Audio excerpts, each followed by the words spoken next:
आप सभी को एक बार पुनः नमस्कार। मैं MC हरबार हूं। आप देख रहे हैं इंडियन कॉन्स्टिट्यूशन हमारे YouTube चैनल पर।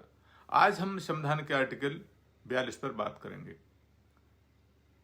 आर्टिकल 42 भारतीय संविधान के नीति निर्देशक तत्वों में से एक है और यह श्रमिकों के लिए मानवीय कार्य स्थितियों और मातृत्व राहत के प्रावधान पर केंद्रित है।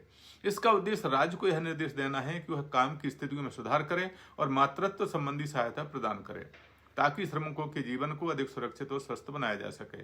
यह आर्टिकल विशेष रूप से महिलाओं के अधिकारों की सुरक्षा और कार्यस्थल पर उन्हें सहायता के उद्देश्य से बनाया गया है।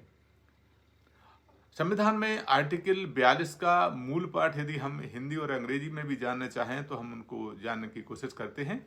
हिंदी में कह सकते हैं कि राज्य काम की मानवीय स्थितियों और प्रसूति सहायता के लिए प्रावधान करने का प्रयास करेगा।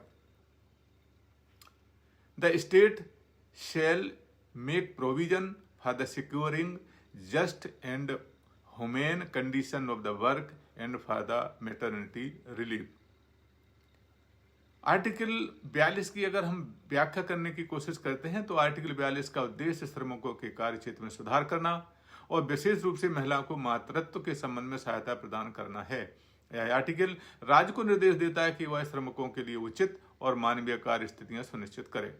इसके अंतर्गत राज्य को यह सुनिश्चित करना है कि कार्य क्षेत्र में श्रमिकों के साथ उचित व्यवहार हो और उनके स्वास्थ्य और सुरक्षा का पूरी तरह से ख्याल रखा जाए। मातृत्व राहत से अभिप्राय है कि महिलाओं को प्रसव के समय अवकाश और अन्य सुविधाएं प्रदान की जाएं।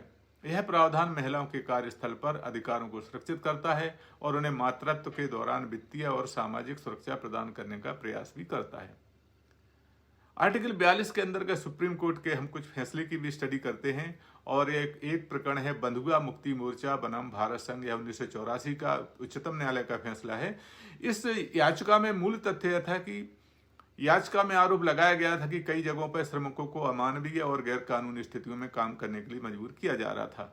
उच्चतम न्यायालय ने राज्य को यह निर्देश दिया कि वह श्रमिकों के काम की स्थिति में सुधार करे और सुनिश्चित करे कि श्रमिकों को उनके मौलिक अधिकारों का हनन न हो।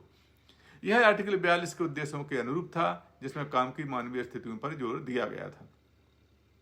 उच्चतम न्यायालय के एक अन्य प्रकरण है विशाखा बनाम राजस्थान राज्य। यह प्रकरण 1997 का है।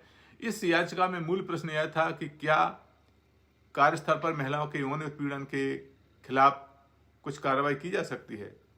तो उच्चतम न्यायालय ने इस फैसले में कहा कि कार्यस्थल पर महिलाओं की सुरक्षा के लिए दिशा निर्देश जारी किए जाएं जिन्हें विशाखा दिशा निर्देश के रूप में जाना जाता है। यह आर्टिकल 42 के तहत महिलाओं की मानवीय कार्य की स्थितियां प्रदान करने के अनुरूप था।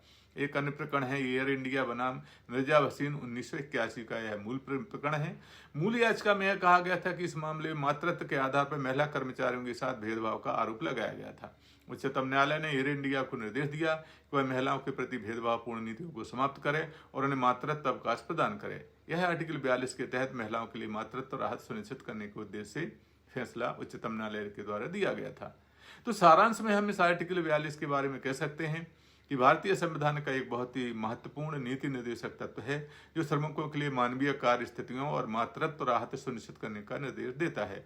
उच्चतम न्यायालय ने विभिन्न फैसलों के माध्यम से इस आर्टिकल के उद्देश्य को समर्थन प्रदान किया, खासकर श्रमिकों और महिलाओं के अधिकारों की सुरक्षा में। तो साथ ही थी संविधान के आर्टिकल 42 की जानकारी। क्या है जानकारी आपको अच्छी लगी है तो कृपया इस आर्टिकल को सब्सक्राइब करें और ऐसा ही महत्वपूर्ण जानकारी हम आपको देने में सक्षम हो सकेंगे। और इसको शेयर भी करें और इस आर्टिकल 42 के बारे में लोगों को बताएं और हमें कमेंट करके भी आप हमें अपनी राय दे सकते हैं। हम एक नए आर्टिकल के साथ आपके समक्ष पुनः उपस्थित होंगे। तब तक के लिए नमस्कार।